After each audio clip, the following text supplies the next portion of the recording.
संकटमा देशको यो विशेष प्रस्तुतिमा छौं। दर्शकवृन्द, प्रधानमन्त्री केपी शर्मा ओलीको सिफारिसमा प्रतिनिधि सभा विघटन भएसँगै पछिल्लो समय देखिएको राजनैतिक तरलता देशमा मौसमको हिसाबले चिसिँदै गए पनि राजनैतिक रूपमा हेर्ने हो भने यति बेला तातिँदै गएको माहौल छ, जसले गर्दा पछिल्लो समय अदालततिर सबैको ध्यान केन्द्रित भएको छ भने यति बेला सडक पनि तातिरहेका छन्। विशेष गरी आज मात्रै पनि दाहाल र नेपाल पक्षधरहरूले माइती घर मण्डलाबाट प्रदर्शन सुरु गर्दै निर्वाचन आयोगसम्म प्रदर्शन जारी गर्नुभएको थियो। विशेष गरी जमलमा प्रहरीले रोकेसँगै शीर्ष नेताहरू निर्वाचन आयोगमा गएर आफ्नो ध्यान आकर्षण भएको जानकारी गराउनु भएको थियो निर्वाचन आयुक्तलाई। यो केही समय अगाडि हामीले यहाँहरूलाई प्रत्यक्ष रूपमा पनि देखाइसकेका छौँ। अब हामी यति बेला भने कुराकानी गर्न गइरहेका छौँ। हामीसँग हुनुहुन्छ लुम्बिनी प्रदेशका आन्तरिक मामिला तथा कानुन मन्त्री कुल प्रसाद केसी। केसीज्यू, यहाँलाई स्वागत छ। धन्यवाद। आराम हुनुहुन्छ? आरामै छु। अब विभाजन नै भनौँ कि नभनौँ, पार्टी विभाजन अहिलेको समयमा विभाजन भनौँ। विभाजन भयो कसरी लिनुभएको छ? अब यो विभाजन विचारधारात्मक राजनीतिक कार्यदिशागत बहसमा केन्द्रित नभएरै सरकार सञ्चालन परिचालन र यसको संयन्त्र निर्माणकै प्रकरणसँग अहिलेको प्रतिनिधि सभा विघटनको कारणबाट, राजनीतिक घटनाक्रमको कारणबाट विभाजन भयो। यो हुनुहुन्थेन र हामीले एकताको प्रक्रिया नै नटुङ्ग्याएर, एकताको उद्देश्य र लक्ष्य नै हासिल नगरेर जसरी बिचमा चाहिँ सेटब्याक जस्तो भयो, यसलाई चाहिँ गम्भीर समीक्षा गर्दै फेरि सच्याउने कोसिस नै नेपाली कम्युनिस्ट आन्दोलन नेकपाको आफ्नो रणनैतिक भविष्य र नेपाली जनताको स्वर्णिम सपनासँग र नेपालको हामीले लामो त्याग बलिदानबाट प्राप्त गरेको गणतन्त्र, सङ्घीयता, यसको कार्यान्वयन र एउटा समाजवादी आधार निर्माण गर्ने जोडिएको छ। हजुर, अब यो जनताले दिएको जनमतको घात कसले गर्यो या सपनालाई बिचैमै टुक्र्याउने काम कोबाट बढी भयो त? अब अहिले घटनाक्रम आन्तरिक रूपले जे सुकै भए तापनि विघटनै गर्ने निर्णय चाहिँ गलत नै रह्यो। विघटन गर्ने प्रक्रिया भनेकै राजनीतिक रूपले नै अर्कै ठाउँमा पुर्याउने कुरालाई तर म अलिकति यहाँसँग विशेष गरी सकारात्मक मान्न गाह्रो छ। जस्तो कम्युनिस्टहरूले विशेष गरी भन्नुहुन्छ कुनै कुरालाई सारमा मात्रै हेर्न हुँदैन, त्यसका ऐतिहासिक पृष्ठभूमि पनि हुन्छ नै। ऐतिहासिक पृष्ठभूमिले वर्तमानलाई के गर्यो, प्रेरित गर्यो भन्ने कुरा पनि ठुलो अर्थ राख्छ भनेर भनिन्छ।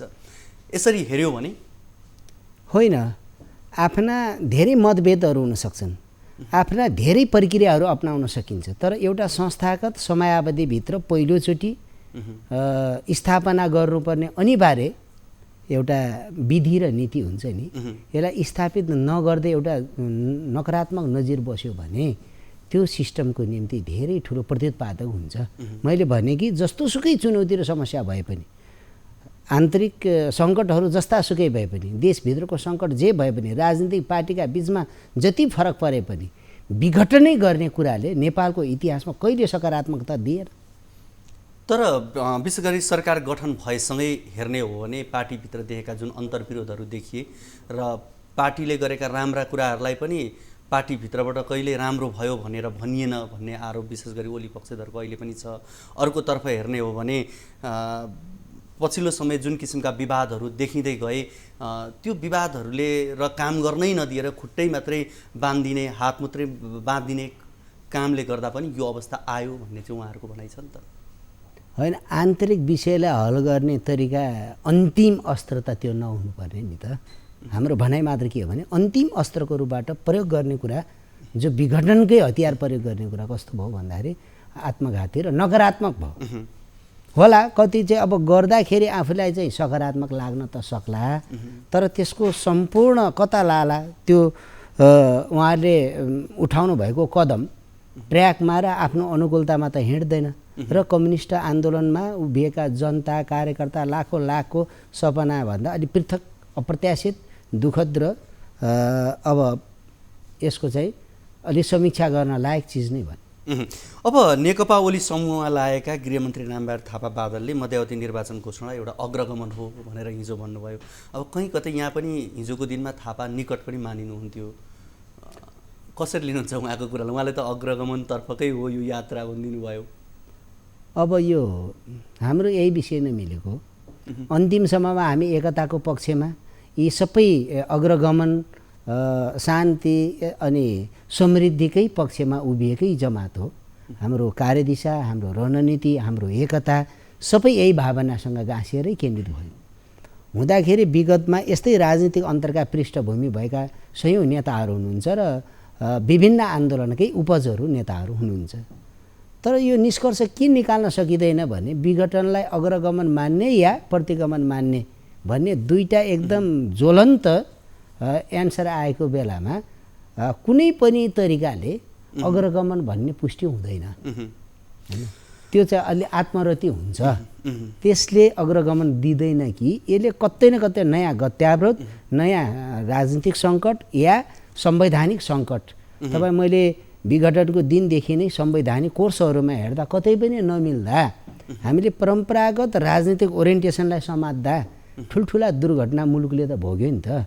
यो पनि त ऐतिहासिक शिक्षाहरू हुन्। त्यसैले अग्रगमन भन्दा अलिक गाह्रो हो। केसीजी, अब यहाँसँग मैले कुराकानी जसरी गर्दै थिएँ, अब आफै प्रदेशको मन्त्री पनि हुनुहुन्छ, प्रदेशमा पनि अब यो किसिमको राजनीतिक तरलता देखियो। अब बागमती प्रदेशबाट सुरुवात भयो, यो त सबै प्रदेशमा सर्ला। के छ लुम्बिनीको सम्भावना चाहिँ के देख्नुहुन्छ? यो पार्टीको असर त्यहाँसम्म पुग्ने के छ? होइन, अब राजनीतिक असर त सबैतिर हुने नै भए, तलैसम्म स्थानीय रूपले। तर अब सरकारको सन्दर्भ अलग अलग परिवेशमा अलग अलग ढङ्गले नै जान सक्ने हुन्छ। त्यसका विभिन्न विलग, किनकि त्यहाँभित्र त्यही सरकारहरू स्वायत्त नै छन्। आफ्नो परिवेश अनुसार राजनीतिक निर्णय गर्न सक्छन्। कहीँ एकल आफ्नो वर्चस्व होला, किनकि हाम्रो सबै माननीयहरू एउटै बेसमा बसेकाहरू विभाजित हुनुपर्ने होला। अब यो मुख्यमन्त्रीप्रतिको अविश्वास हो भन्ने लाग्छ कि अहिले जुन राजनीतिक तहमा, नेतृत्व तहमा देखिएको विवाद छ, त्यसको असर चाहिँ देखिएको हो त्यहाँ? होइन, पहिलो त स्थानीय रूपले त्यो प्रदेशमा आएका अन्तर्विरोध पनि मुख्य कारण नै लाग्छ। किनकि तत्त ठाउँमा जहाँ अलिकति मिलेको छ, अलि सहकार्य जीवन्तता छ, जहाँनिर मोर्चा सकारात्मक छ भने त्यहाँ कम विवाद देखिन्छ। एउटै भए पनि जहाँनिर कार्य सम्पादनमा कतै अन्तर्विरोध हुँदाखेरि अन्तरहरू थिए नै। त्यतिखेर लिडरसिपहरूको विभिन्न प्रभावमा कम्तीमा चाहिँ त्यसलाई रोक्ने र सहकार्य गराउने वातावरण थियो। अहिले केन्द्रीय रूपले नै लिडरसिपहरूकै बिचमा आपसी सहकार्य टुटेको स्थितिमा त्यसले फेरि आगोमा घिउको काम गर्नु स्वाभाविक नै हो। अब सामान्य अन्तर्विरोध हुनु त स्वाभाविकै हो, तर पनि अविश्वासको प्रस्ताव दर्ता गर्ने सम्मको अवस्था त बागमती प्रदेशमा देखियो। मैले विशेष गरी लुम्बिनी प्रदेशकै सन्दर्भमा यहाँ होइन, लुम्बिनी प्रदेशमा अहिले हामीले त्यसै सोचेका छैनौँ कि, किनकि हामीले नेकपाकै अब 2/3 बहुमत नै भएको क्षेत्र हो है। त्यसपछि अब हामीले अहिलेसम्म जे सहकार्य आजका समयसम्ममा पहिले हामी एकता नगर्दै सरकार संयुक्त रूपले नै गठन गरेका थियौँ। एकता भइसकेपछि त्यो एकताबद्ध भएको नेकपाको सरकार बनेको हो होइन। पहिला चाहिँ दुईटा पार्टीकै सहकार्ययुक्त सरकारकै रूपबाट बनेको थियो। त्यसैले गण्डकी प्रदेश, लुम्बिनी प्रदेशदेखि उतापट्टि एउटा इन्भाइरोमेन्ट जस्तो देखिन्छ होइन। यतापट्टि चाहिँ जो नेतृत्व गरेको पार्टी छ अलग अलगै थियौँ। त्यसखेर त्यही भित्रकै अन्तरसङ्घर्ष पनि अलि पेचिलो नै थियो। त्यस कारणले पनि स्वाभाविक हुने प्रश्न भयो। तर चाहिँ अब राजनीतिक राष्ट्रिय स्थितिलाई कतै न कतै फेरि चाहिँ सबै संरचनागत ढङ्गले सबैतिर हेरफेरै गर्ने समय भयो कि भएन भन्ने कुरा त फेरि तत्त ठाउँका लिडरसिप, तत्त तहका नेताहरू, तत्त ठाउँमा अब समीक्षा गर्ने कुरा नै होला। तर हिजो अस्तिसम्म विशेष गरी लुम्बिनी प्रदेशकै सन्दर्भमा कुराकानी गर्ने हो भने मुख्यमन्त्री त्यति धेरै उहाँ खतरामै हुनुहुन्छ भन्ने अवस्था थियो। तर अहिले चाहिँ उहाँप्रति पल्ला भारी भयो भन्ने कुराहरू पनि आउन थालेका छन्। यो टिका टिप्पणी त होइन, हामी दुवैजनाको सहकार्य सकारात्मक नै छ र दुवै पार्टीको पनि सकारात्मक रूपले नै हामीले राजधानीको बहसमा होस्, त्यहाँ नामाङ्कनको बहसमा होस्, विकास निर्माणका मोडेलहरूमा होस्, अधिकांश सहकार्य इभन प्रतिपक्षसँग पनि सकारात्मक रूपले गरे हुनाले एउटा नयाँ संस्कार दिनुपर्छ भन्ने कुरामा पहिले हाम्रो अन्डरस्ट्यान्डिङ नै थियो। जस्तो हुन्छ सानातिना विषयहरूलाई ल्याएर भर्खर स्थापित भएको अब 3 वर्षको शैशव अवस्था न हो नयाँ संरचनाको अहिले नै गोलमोटल बनाएर त्यसको भविष्यलाई डामाडोल बनाउन आउन सक्ने कल्चरल्ली खतरालाई पनि हामीले रोक्न खोजेका भनेपछि अहिले जुन बागमती प्रदेशमा जुन अवस्था देखियो लुम्बिनीमा त्यो हुने अहिले सम्भावना कम छ। तत्कालै त्यस्तो हुँदैन। तर जुन किसिमको अहिले यहाँले जसरी भन्नुभयो संविधान आएसँगै त्यस पछाडि निर्वाचित सरकार आयो, निर्वाचित सरकार चाहिँ प्रदेश गठन भयो, प्रदेश भर्खर एउटा सुरुवात भएको छ, प्रदेश अब फैलिन झाँगिन बाँकी नै छन्। तर यो अवस्थामा प्रदेशमा यस किसिमको सङ्कट देखिनु भनेको कतै सङ्घीयता या व्यवस्थाप्रति पनि यसले असर पुर्याउला दीर्घकालीन रूपमा भन्ने लाग्दैन यहाँलाई? यो दुवै ढङ्गले सोचौँ, किनकि सायद जो पनि अब सरकारमा आए पनि अथवा माथि आओस् न तल आएपछि आउनेलाई नकारात्मक नजिरबाट सुरुवात भएको संरचनाको नेतृत्व जो कोहीले गर्ला, गर्ने बेलामा आउन सक्ने चुनौती पहिले नकारात्मकबाट सुरु गर्न हुँदैन। किन यो चाहिँ नेपालको यो संविधान कार्यान्वयनको समयावधि असाध्य थोरै छ। यदि यसको विकल्प कि नयाँ हुन्थ्यो, अझ अग्रगमनकारी किन विकल्प हुन्थ्यो त, अथवा अभ्यास गरेको केही समय पनि व्यतीत भइसकेको जनतामा यही संरचनाबारे मात्र नफरत भइसकेको हुन्थ्यो त सायद त्यो सम्भावनालाई नकार्न सकिँदैन थियो। तर यसको मोडेलबाट के लाभ र के हुन्छ भन्ने कुराकै अलिकति अनुभूति नगर्दै गर्ने कुराले राजनीतिक अरुचि निराशासँग भोलि राजनीतिक रूपले नै महाजालमा हाम्रो सिस्टम नै पर्ने, व्यवस्था नै पर्ने गरी हरकत गर्दा त्यो दुर्घटनाको निम्ति यत्रो आन्दोलनमा हैन रगत बगाएर पसिना बगाएर स्थापित गरेका सबै मूल्य मान्यता दुई पटक संविधान सभाको चुनाव गरेर जनप्रतिनिधिद्वारा बनाएको संविधान भनेर बखान गरिरहेको समयमा हामीले फेरि चाहिँ यसलाई नै यो धराशयी हुने गरेर हरकत गरियो भने त्यो भनेको एउटा ठुलो अभिशाप नै हुन्छ। मन्त्रीज्यू, मैले जसरी यहाँलाई सुरुमा अघि यो मकवानपुरको प्रसङ्गभन्दा अगाडि विशेष गरी रामबहादुर थापासँगको यहाँको निकट सम्बन्ध, त्यसपछि अहिले जुन उहाँले ओलीलाई समर्थन गरेसँगै यहाँहरू बिचमा केही देखिएको तिक्तताको सन्दर्भमा म थोरै कुराकानी गर्दै थिएँ। मैले यसलाई निरन्तरता दिन चाहेँ। विशेष गरी अहिले यो पछिल्लो समय समर्थनकै कुरा मात्रै यहाँहरूको तिक्तता हो, असहमति हो या अन्य कुरा पनि छन्? होइन, हामी एउटै सोचाइ, एउटै दृष्टिकोण, एउटै धाराबाट लामो समय आजको होइन 3 दशकदेखि सँगसँगै छौँ मुभमेन्टमा। र विशेष त यो नेपालको आजको अवस्थाको सृष्टि गर्ने सृष्टिकर्ताकै रूपबाट राख्दाखेरि सशस्त्र क्रान्तिका पछिल्लो अभ्यासमा त्यसको कमान्डिङ गरेको नेतृत्व प्रचण्ड कमरेड, मोहन वैद्य किरण कमरेड, रामबहादुर थापा बादल कमरेडको योगदान हामीले परिकल्पना गरेको भन्दा उत्पन्न हाइटकै नै हो। तर आज यो राजनीतिक परिदृश्यमा आउँदाखेरि यो जो परिघटनाको मूल्याङ्कनमा हामी विभाजित देखियौँ, यो भनेको चाहिँ असाध्यै नकारात्मक रूप हो। मलाई विश्वास के छ भने एउटा दुईटा घटनाहरूको मूल्याङ्कन गर्दा कहिलेकाहीँ तलमाथि पर्न सक्छ, तर सिङ्गो आफ्नो लाइफ हिस्ट्रीलाई नै दाउमा राखेर नकारात्मक परिणामको निम्ति हामीले चाहिँ फेरि भूमिका खेल्न हुँदैन, त्यस्तो हुन हुँदैन। र मलाई विश्वास के छ भने यति ठुलो त्याग भनौँ न बाट निर्माण गरेको नेकपा अहिले स्वाट्टै सजिलै विभाजनको स्थिति जो बन्यो, एउटा परिघटना पैदा भयो, विघटनको प्रकरण पछिको स्थिति पैदा भयो, फेरि हिम्मत एकचोटि गर्न सक्ने हो भने यसलाई सच्याउने ठाउँ अझै छ। यसलाई पुनर्स्थापित गरिदिने सदनलाई, त्यसपछि फेरि नेताहरूले ठुलो समीक्षा गर्ने गरिसकेर पनि यी नकारात्मक कुराहरूलाई ऐतिहासिक शिक्षा र सबकको रूपबाट आत्मसात गर्दै बाँकी अभिभारा पुरा गर्छौँ भन्ने प्रतिबद्धता दिनुभयो भने सायद उहाँहरूकै मनोविज्ञानसँग नै यिनी टुक्रिएका हुन्। नत्र भने इतिहासले ठुलो प्रश्न सोध्नेवाला के छ भने सोभियत विघटन किन भयो भन्ने एकपटक इतिहासमा क्वेसन उठ्यो। यति ठुलो ताकतका साथ उदाएको कम्युनिस्ट पार्टी नेपालमा किन यति छोटो 3 वर्षकै कार्य समयावधिभित्रमा समाप्त भयो भन्ने कुरा आउन सक्छ। मन्त्रीज्यू, यहाँले जसरी भन्नुभयो यो अहिलेको पार्टी करिब करिब विभाजनको अवस्था पुग्नु भनेको सैद्धान्तिक भन्दा पनि कार्यगत शैलीकै विषयमा चाहिँ अलिकति राजनैतिक कुराहरू नै बढी छन्। तर यति हुँदै गर्दा पार्टी एकीकरण भएदेखि नै सैद्धान्तिक रूपमा तत्कालीन एमाले र तत्कालीन माओवादी जुन सैद्धान्तिक रूपमा चाहिँ अप्राकृतिक रूपमा यो गठबन्धन थियो, यो एकीकरण लामो समय जाँदैन भनेर धेरैले भन्ने पनि गरेका थिए। त्यो त आखिर सत्य त साबित भयो नि। फेरि हेर्दा त सैद्धान्तिक रूपमै पनि हो कि भने जस्तो पनि देखियो। होइन, सैद्धान्तिक रूपले विभाजित हुनका लागि सैद्धान्तिक विषयमै हुनु पर्यो। सैद्धान्तिक विषयमा हामीले आफ्ना पूर्ववत अँगाल्दै आएको, अङ्गीकार गर्दै आएको सैद्धान्तिक कुरालाई महाधिवेशनको निम्ति छोडिदिएका थियौँ। तत्कालीन एउटै दिशा बनाउने बेलामा जनताको जनवाद हुँदै समाजवादमा पुग्ने हामीले नीति अवलम्बन गऱ्यौँ, कार्यदिशा समात्यौँ। यो अहिलेको तत्कालीन कार्यदिशाकै रूपबाट रहने भयो।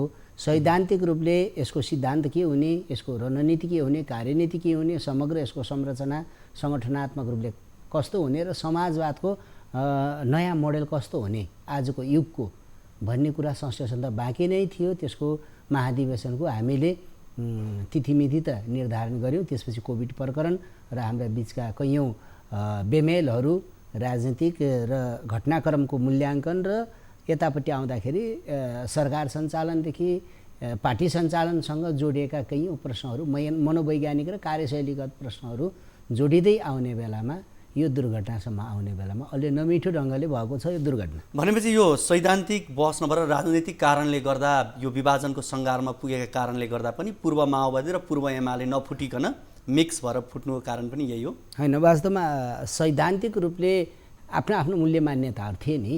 त्यो मूल्य मान्यताहरूबाट नै बिउताएर गएको स्थिति दुवैतिर अहिलेसम्म देखिँदैन।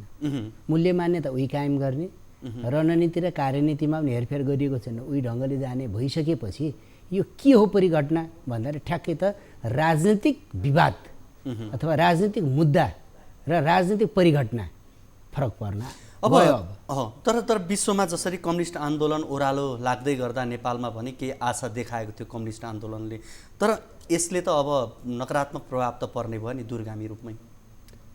अब दूरगामी रूपले परेको प्रभावलाई सकारात्मक रूपले जुन तहको नेताले जुन हाइटबाट गरेर मुलुकलाई 2/3 जनमत र नेतृत्व तहसम्ममा स्थापित गर्नुभयो, त्यतै फर्किनको निम्ति केही घटनाहरूमा करेक्सन गर्न जरुरी नै छ।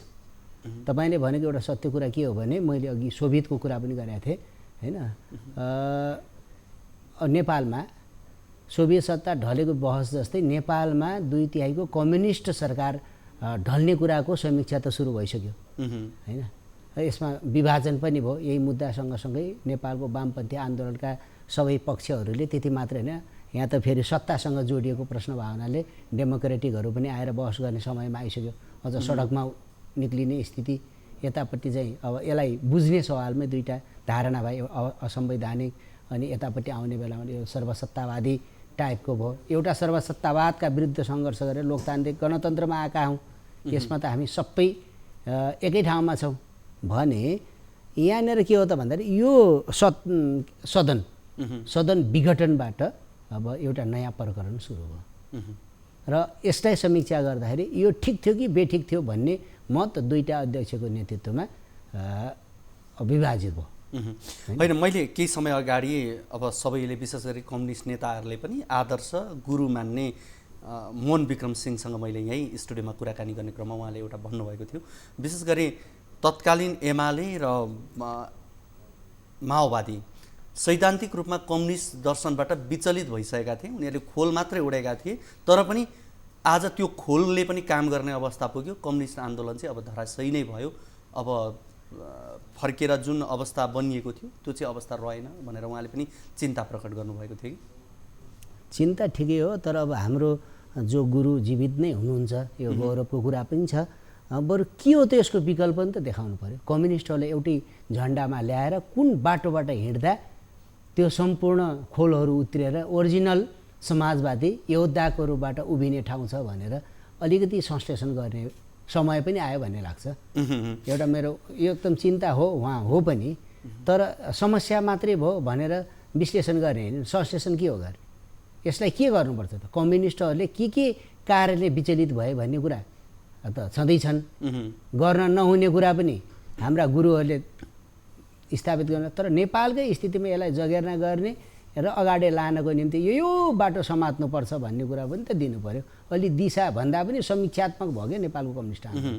अब अलिकति हामी यो आजकै सन्दर्भमा पनि थोरै रहेर कुराकानी गरौँ। विशेष गरी पुष्पकमल दाहाल प्रचण्ड, त्यस्तै गरी माधव नेपाल, त्यस्तै वरिष्ठ नेताहरू निर्वाचन आयोग गएर पार्टीको आधिकारिकता माग्ने काम पनि उहाँहरूले गर्नुभयो, ध्यान आकर्षण पनि गराउनुभयो। अदालतमा मुद्दा पनि चलिरहेको छ, संसद पुनर्गठन हुनुपर्छ भनेर। अब पुनर्गठन नै पुनर्स्थापित हुनुपर्छ भनेर। तर अब यो विशेष गरी पार्टीको आधिकारिकताको कुरा छ, के देख्नुहुन्छ यहाँले सम्भावनाको हिसाबले? पार्टीको आधिकारिकता दुवैले आफ्नो हो भनेर भन्दै गर्दा अब तत्कालीन निर्वाचन आयोगमा सूचीकृत भएको केन्द्रीय समिति र त्यसको बहुमत सङ्ख्यालाई आधार बनाउने हो भने अब न्याचुरल्ली पाउँदाखेरि अब कमरेड प्रचण्डले नेतृत्व गर्नुभएको नेकपाले नै अब यसले चाहिँ आधिकारिकता पाउनु नेचुरल प्रश्न। तर उहाँहरूले ओली पक्षधरले त बहुमतको कुरा विधानमा छैन, नेकपाको विधानमा भन्ने कुरा गरिरहनु भएको छ नि त। यस्तो होला, अब बहुमत कोही लागू नै नहुने हो भनेदेखि त नयाँ विश्लेषण गर्नुपर्छ। लागू नै गर्ने हो भने तत्कालीन मैले भने नि केन्द्रीय समितिको अधिकांश नेतृत्वले हस्ताक्षर गरेको प्रक्रिया नै दर्ता होला नि। त्यो दर्तालाई आधार बनाउँदा भने नि त, त्यो दर्तालाई आधार बनाउँदा नेचुरल्ली प्रचण्डले नेतृत्व गर्नुभएको नेकपाको नै आधिकारिकता हुने हुन्छ। अब होइन, अब जसरी अहिले त विघटन ठिक र बेठिक, संवैधानिक असंवैधानिक भन्ने जस्तै बहस निकाल्नका लागि हो भने त त्यो त अर्को नजिर बस्छ नि त।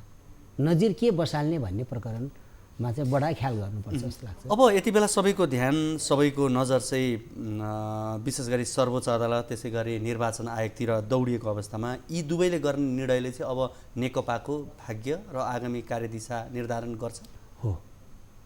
हो, यो कुरा सत्य नै हो। अब यसरी हेर्ने हो भने अदालतले भोलिको दिनमा चाहिँ जुन सरकारले गरेको निर्णय छ त्यसको पक्षमा फैसला गर्यो भने यहाँहरू निर्वाचनमा जानुहुन्छ? त्यो सेकेन्ड प्रश्न हो। अहिलेको हल भनेको त्यति टाढा नजाउँ, त्यति टाढा नजाउँ। त्यो तत्कालीन परिवेशबाट उत्पन्न हुने नयाँ कोर्स हो। अहिले एकदम यसको कोर्स सल्टाउने ठाउँ मैले अघि नै भनिसकेँ। हाम्रा राष्ट्रका निकायहरू अथवा नयाँ संविधान जारी भइसकेपछि सङ्गठित गरिएका संस्थाहरूले के कुरा राम्रोसँग हृदयङ्गम गर्नुपर्छ भने त्यसलाई चाहिँ जे छ त्यही रूपमा स्थापित गरिदिँदा सही नजिर बस्न सुरु गर्छ। तर संविधानका हरफहरूले मै टेकेर हो, या त यो संविधानले नै उल्टाउने गरेर सोचियो भनेदेखि जसरी अहिले नारा लागिरहेछ प्रतिगमनतिर अग्रगमनतिर भन्नेतिरै जान्छ बाटो। त्यो भनेको गलत दिशातिरै जाने हो। होइन, संवैधानिक रूपले अहिले जे परिभाषित गरेको छ त्यसमा सरकार पक्षले गरेका निर्णयहरू कतै त्रुटि छन् भने त्यसलाई उल्टाइदिँदै आएको नजिर पनि छ। त्यही कारणले न अदालत सम्मानित र सम्मानीय भयो। त्यहाँ प्रभावित भयो भनेदेखि फेरि त्यो विषय बहसमा आउनु भनेको त अब नेपालको टोटल सिस्टममाथि नयाँ प्रश्न उठ्ने स्थिति बन्छ। तर मैले यो जिज्ञासा यहाँलाई किन पनि राखेँ भन्दा विशेष गरी 47 सालकै संविधानमा हेर्ने भने गिरिजाबाबुले संसद विघटन गरेर मध्यावधि निर्वाचन घोषणा गर्दा अदालतले साथ दियो। तर पछि मनमोहन अधिकारीले सोही प्रक्रियामा जाँदाखेरि अदालतले साथ नदिएको उदाहरण पनि छ। त्यहाँ बहुमत र अल्पमत भन्ने चाहिँ त्यहाँ ख्याल गर्दा बहुमतको सरकार थियो गिरिजाबाबुको हुँदा, मनमोहन कमरेडको नेतृत्वमा हुने बेला अल्पमतको सरकार भन्ने नजिरमा फरक पारेको छ त्यहाँ। तर यसरी नै भोलिको दिनमा आजको दिनमा आउँदा फरक अवस्था छ, संविधानले व्यवस्था गरेका प्रावधानहरू फरक छन्, तर पनि अदालतले व्याख्या गरिदिने क्रममा चाहिँ अर्को यदि व्याख्या भयो भने निर्वाचनको कुरामा चाहिँ के हुन्छ? अरू यहाँहरू सडक तताउने कुरा या सडकबाट फेरि यसलाई पुनर्स्थापना गर्ने भन्ने कुराहरू हुन्छ? अनि नेपालको यस्तो भयो कि अब गलत ट्र्याकमा गयो भने के हुन्छ भन्नेको त सेकेन्ड कुरा भयो। अहिले नेकपाको नेतृत्व र जो चाहिँ नेतृत्व नै हुन्छ जताततै साथै होइन, सरकारको नै टोटल 2/3 सरकारकै नेतृत्व गरेको पार्टी भएको नाताले त अहिले हामी विभाजित भए पनि उही नेतृत्व उसैको विश्लेषण न हो होइन यो शक्ति। त्यसैले अहिले दुईटा विश्लेषण गर्न खोज्दा हाम्रो विभाजनसम्ममा तन्कियो। तर एकै ठाउँमा एकै रूपको विश्लेषण गर्न आउँदा फेरि युनिटीको एउटा नयाँ आधार पनि त छ। मैले भने उहाँ नेताहरू एकीकृत गर्दा महान भए पनि हो, महान हो पनि। भोलि यसले विभाजन सँगसँगै अर्को परिघटनातिर लाँदाखेरि एउटालाई अब रद्दीको रक्षानमा फाल्दिने, एउटालाई चाहिँ फेरि अब विजयीता बनायो भने नेपाली कम्युनिस्ट आन्दोलनको समग्रताको विजय र पराजयको मूल्याङ्कन कसरी होला? अब पुनर्स्थापना भयो भने पनि बहुमतको सरकार बन्ने त अवस्था छैन, मिलिजुली सरकार नै बनाउने होला। अब होइन, पुनर्स्थापना भन्नाले अहिले पुनर्स्थापना भयो भने त्यो सुल्टिन्छ कोर्स, फेरि नयाँ युनिटी हुन सक्ने भयो। उही नेताहरू हो फेरि चाहिँ यसलाई विवेचना गरेर कार्यविभाजनकै रूपबाट नयाँ जिम्मेवारीका साथ उठाउन सक्नु पनि हुने भयो। त्यसैले यहाँभित्र हाम्रो सबभन्दा बढी संवेदनशील क्षणमा सही विवेक प्रयोग गर्ने कुरा नै हो। तर जनमत लिन जाने, जनमत लिएर अनुमोदन भएर फेरि आउने भन्ने कुरा त्यति धेरै गलत हो र? होइन, त्यसको पनि समयावधि छ नि। एभर्सन र शिशुको जन्म फरक होइन र? तपाईँले के यस्तो राष्ट्रिय सङ्कट आइपर्यो कि भन्ने जस्टिफाई गर्नुपर्छ नि त अहिले। किन 5 वर्षको टाइम दिएको छौँ, 2 वर्ष अगावै अथवा 2.5 वर्ष अगावै यो परिघटना किन घट्यो भन्ने कुरा त आज हाम्रो प्रकरण होइन नि, भोलिको इतिहासले सोध्ने एक प्रश्न होइन र हामीलाई।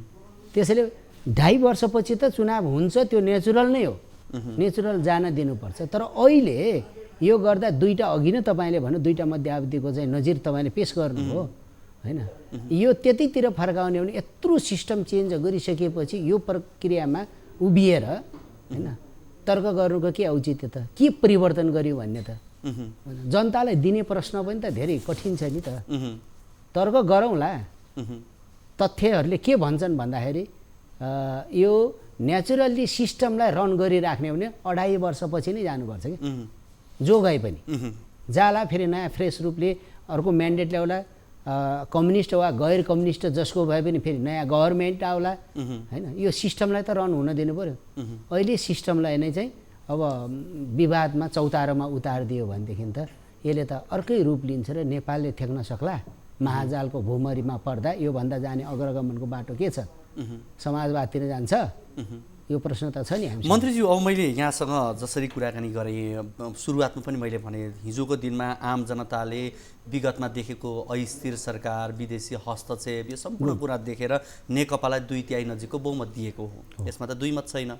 तर आज 3 वर्षमै यो अवस्था बन्यो, पार्टीको आन्तरिक कारण हो भन्ने कुरा छ। प्रतिपक्ष सशक्त भएर पनि यो अवस्था अहिले सिर्जना भएको होइन भनेपछि भोलिको दिनमा ल अब तत्काल अदालतले के फैसला गर्छ त्यसलाई पनि छोडिदिउँ, तर अब 1.5 वर्ष 2 वर्ष पछाडि त निर्वाचनमा जानु पर्ला, या अब तत्काल पनि जाने अवस्था बन्ला, जे होला।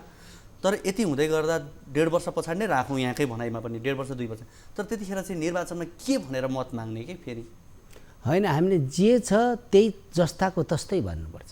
हामीले गरेका भुलहरू, गर्न नसकेका कामहरू, हामीले देखेका स्वर्णिम जनतासँग देखेका सपनाहरू यति सक्यौँ, यति हाम्रै अथवा बहस भनौँ अन्तरसङ्घर्ष वा हाम्रो चाहिँ कारणले यति समस्यामा रहे यो सच्याउँछौँ र अगाडि जान्छौँ भन्दा फेरि सहानुभूति केन्द्रित हुनसक्छ।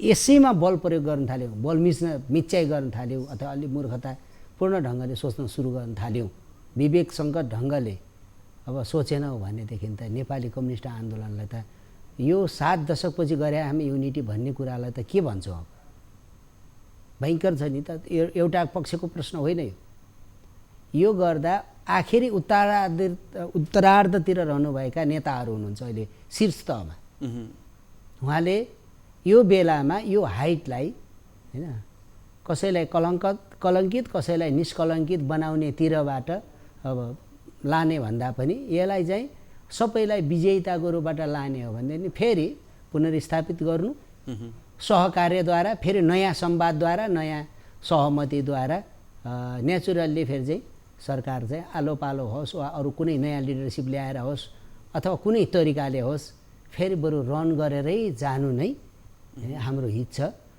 यो कुरा चाहिँ सबैले सोध्नुहुन्छ होला, किनकि परिघटनाहरूले कहिलेकाहीँ नकारात्मक रूपले मात्रै सोच्ने कुरालाई सानो सकारात्मक ढङ्गले पहल कदमी लिन सक्दा यो जागरणकै रूपबाट लिन सकिन्छ। विरोध र अभियान होइन, एउटा चाहिँ यो विघटन गर्नु अभियानको रूपबाट लिने, अर्कोले चाहिँ यसलाई चाहिँ प्रतिगमनकै सुरुवातीको रूपबाट जो हामीले पहिले प्रस्थानको रूपबाट इङ्गित गरेका छौँ, यसलाई फेरि समीक्षामा बदल्न सक्ने काफी ठाउँ छ।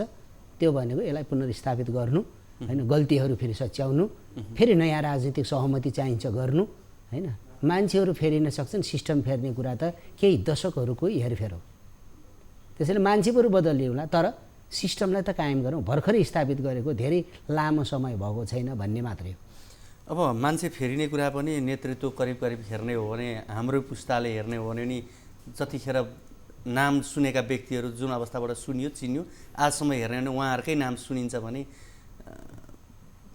व्यक्ति परिवर्तन हुने अनि त्यसपछि परिस्थिति परिवर्तन हुने अवस्था छ र कोसिस गर्ने हो भने त उहाँहरूले सदाशयपूर्वक लिने अभिभावकको रूपबाट चाहिँ ग्रहण गर्दै जाने र नयाँले पनि सकारात्मक रूपले उठाउँदै जाने हो भने असम्भव भन्ने त संसारमा केही छैन म अलिकति झिनो आशा कुराकानी गरेँ तर यो अलिकति मेरो प्रश्न हास्यास्पद पनि हुन सक्ला विशेष गरी चिनिया राजदूतको सक्रियता हिजो जुन किसिमको देखियो र उहाँले पार्टी एकीकरणतर्फै जानुपर्छ यो अवस्था बन्नु हुँदैन भनेर उहाँले जुनको अपेक्षा राखेर दौडधुप पनि देखियो उहाँको दौडधुपले केही काम कतै केही हुन्छ त्यो झिनो आशा मैले अघि सुरुमै भनिसकेँ हैन एउटा भाइचारा पार्टीका हिसाबले शुभेच्छा चाहनु उहाँहरूले सद्भावपूर्वक नफुट भनेर सन्देश दिने कुरा नकारात्मक होइन ग्रहण गर्ने हामीले चाहिँ ग्रहण मैले भने ग्रहणको बाटो देखाइसकेँ मैले यही हो भन्ने लाग्छ मलाई म अन्तिम जिज्ञासा यहाँसँग विशेष गरी ओली पक्षधरले लगाउने एउटा आरोप छ यो विवादको चुरो कुरो भनेको हिजो नक्सा जारी गर्दा भएदेखि हो भन्ने कुरा छ नि हो होइन त्यसो हो भने समीक्षा गरौँ न नक्सा जारी गर्दा त सबै एकै ठाउँमा उभिएर महान ऐतिहासिक र युग युगसम्ममा नमेटिने कार्य गरेको भने त हामी सुनेकै छौँ रेकर्डेड नै होला भन्यो नि त त्यो आधिकारिक हो अब त्यसभित्र कसको के थिए भन्ने कुरा एकजना माननीय सांसद बाहेक त्यो सिङ्गो सदन नेपाली जनताको अगाडि धेरै स्यालुट गर्न लायक बन्यो त्यो गर्व पनि त कायम गर्यो अनि अब यो भित्रको आशंकाबाट होइन परिणाम त सकारात्मक भयो नि त कसैको गलत नियत थियो होला त सकारात्मक अहिले विघटनलाई त्यहाँ ल्याएर जोड्दाखेरि मिल्दैन कोर्स मिल्दैन कि त्यो कारणले यहाँ गरे भन्न मिलेन झन् यसलाई सुदृढ गरेर अझ रन गर्न पो कोसिस गर्नुपर्छ वा त्यहीँभित्र अरू पद्धतिहरू पो विकास गर्नुपर्छ त संसदै अब विघटन भनेपछि त्यो समयावधि नजिक भइदिएको भए पनि सायद अलिकति पाच्चे हुन सक्थ्यो होला समयको नजिक आएको भए असान्दर्भिक र असमय पर्यो कोभिडले संसारै चाहिँ एकदम प्रभावित भएको छ मुलुकको जनता तीव्र चाहिँ यो जनजीवनलाई सहज बनाउनको निम्ति लालायित छ पार्टी चाहिँ यति कोभिडको 1 वर्षभित्र एउटा सीमित घेराभित्रमै कैद छ सार्वजनिक संयन्त्रहरू एकदम परिधिभित्र छन् यस्तो समयमा हामीले यति ठुलो रिस्क ल्याउनै पर्ने स्थितिलाई पनि त हिसाब गराउनु कुनै पनि ढङ्गले मैले भने नेचुरली मिल्दैन अरू जेसुकै होस् हाम्रो बिचमा जतिसुकै तिक्तता भयो भने जब यो विभाजनको घन्टी बजाए हुने गरी हामीले चाहिँ ड्याममै चाहिँ विघटन भनिदिइसकेपछि त्यो नेपाली समाजको निम्ति र नेपाली राजनीतिक आन्दोलन र राजनीतिक विश्लेषकहरूको निम्ति अपाच्य कुरा हो हस् यहाँको यो महत्त्वपूर्ण समय र संवादको लागि यहाँलाई धेरै धेरै धन्यवाद ल धन्यवाद दर्शकवृन्द हामीसँग हुनुहुन्थ्यो लुम्बिनी प्रदेशका आन्तरिक मामिला तथा कानुन मन्त्री कुलप्रसाद केसी